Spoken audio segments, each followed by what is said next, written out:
Last কলকাতার ভিডিওটা upload করার পর থেকেই তোমরা অনেকেই জানতে চেয়েছো ইন্ডিয়ান ভিসা তো এখন অফ করে দিয়েছে, আমি কিভাবে ইন্ডিয়ান ভিসা পেলাম আর কিভাবে ইন্ডিয়াতে গেলাম, কী জন্য গেলাম আর কি কারণে গেলাম, আরও অনেক কিছু। সো ওকে, আজকে তোমাদের সবার সাথেই শেয়ার করব সেটাই।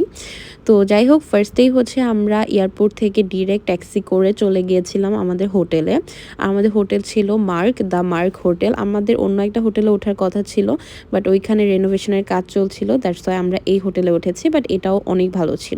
তো যাওয়ার পরপরই আমরা আমাদের রুম পাওয়ার আগেই হচ্ছে লবিতে বসেছিলাম, আমাদেরকে ওয়েলকাম ড্রিঙ্কস দেওয়া হলো। আর আমরা ফুড অর্ডার করে চলে গিয়েছিলাম সিম কার্ড আনতে। সিম কার্ড এনে হচ্ছে আমরা এখন লাঞ্চ করতে যাব, কারণ আমরা সকাল থেকে কিচ্ছু খাই নাই, একদম ক্ষুধার্ত ছিলাম। তো এখানে আমরা হালকা পাতলা খাওয়া দাওয়া অর্ডার করলাম। বিশ্বাস করেন, কলকাতা গিয়ে আমার আসলে খাওয়া দাওয়ার প্রতি এত অনীহা চলে এসেছে, মানে ওদের খাবারের সাথে আমাদের টেস্ট বার একদমই ম্যাচ হয় না। তো যাই হোক, এখানে আমরা রুমে চলে এসেছি, এটাই ছিল আমাদের রুম। তারপর আমরা ফ্রেশন আপ হয়ে আমরা ড্রেস চেঞ্জ করে চলে যাচ্ছি এখন আমাদের যেই কাজে এসেছিলাম। ওকে, তোমাদেরকে বলি আমরা কি ভিসাতে এসেছি। আমরা হচ্ছে মেডিকেল ভিসাতে এসেছি। আর এটা কিন্তু সবাইকে দিচ্ছে না। মেডিকেল ভিসার জন্য কিন্তু অনেক কাহিনী করতে হয়, অনেক ঝামেলা করতে হয়, তারপর হচ্ছে তোমাদেরকে দিবে। লিগেল কোনো ডকুমেন্টস দেখাতে না পারলে কিন্তু এখন মেডিকেল ভিসাটাও দিচ্ছে না। তো আমরা যেহেতু লিগেল ভিসা দেখাতে পেরেছি, অ্যান্ড আমাদের আরও অনেক ঝামেলা পোহাতে হয়েছে, তারপর হচ্ছে আমরা পেয়েছিলাম ভিসাটা। মেনলি আমার কাজিন ডক্টর দেখাতে গিয়েছিল কলকাতাতে, সো আমি আমার কাজিনের সাথেই গিয়েছিলাম। আর আমার ভিসা পেতে অনেক ঝামেলা করতে হয়েছে। সো ফাইনালি আমি পেয়ে গিয়েছিলাম। 2-3 বার আসলে ভিসা রিজেক্ট হওয়ার পরই আসলে আমি পাইছিলাম। এনিওয়ে, এখানে আমরা শপিং করতে চলে এসেছিলাম কোয়েস্ট মলে। আর এখানে এসে আমরা অনেক অনেক শপিং করছি।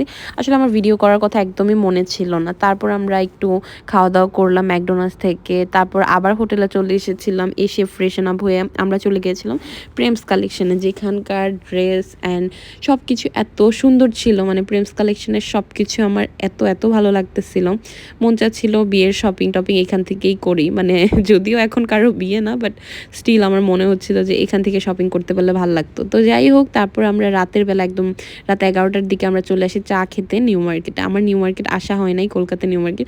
সো আপু আমাকে একটু দেখাতে নিয়ে গিয়েছিল। বিশ্বাস করেন, নিউ মার্কেটে এত সুন্দর সুন্দর জিনিসপত্র পাওয়া যায়, মন চাচ্ছিল সব নিয়ে আসি, বাট আসলে সেরকম সময় সুযোগ কিছুটাই হয় নাই। তারপর এখানকার ফেমাস আরশালিনের বিরিয়ানি নাকি খুবই ফেমাস, তো ওখানে চলে গিয়েছিলাম বিরিয়ানি নিতে। আর বাইরে যেহেতু অনেক বৃষ্টি হচ্ছিল, আমরা বিরিয়ানিটা প্যাক করে আর এখানে একটা কুলফি নিয়েছিলাম। কুলফিটা এত এত মজা ছিল, মানে বলে বোঝাইতে পারবো না। আমার স্টিল মুখে লেগে আছে, এত মজা ছিল। আর এই কাচ্চিটা এত বাজে ছিল, আমি আসলে মানে খেতেই পারি নাই। মানে আমার এইসব ভাল লাগে না, এর জন্য খাইতেও পারি না। আর ওদের টেস্ট বারের সাথে না আমাদের টেস্ট বার একদমই ম্যাচ হয় না। সো আজকে ভিডিওটা কেমন লেগেছে অবশ্যই জানাতে ভুলো না। দেখা হবে নতুন আরেকটা ভিডিওতে। আজকের মতো আল্লাহ হাফেজ।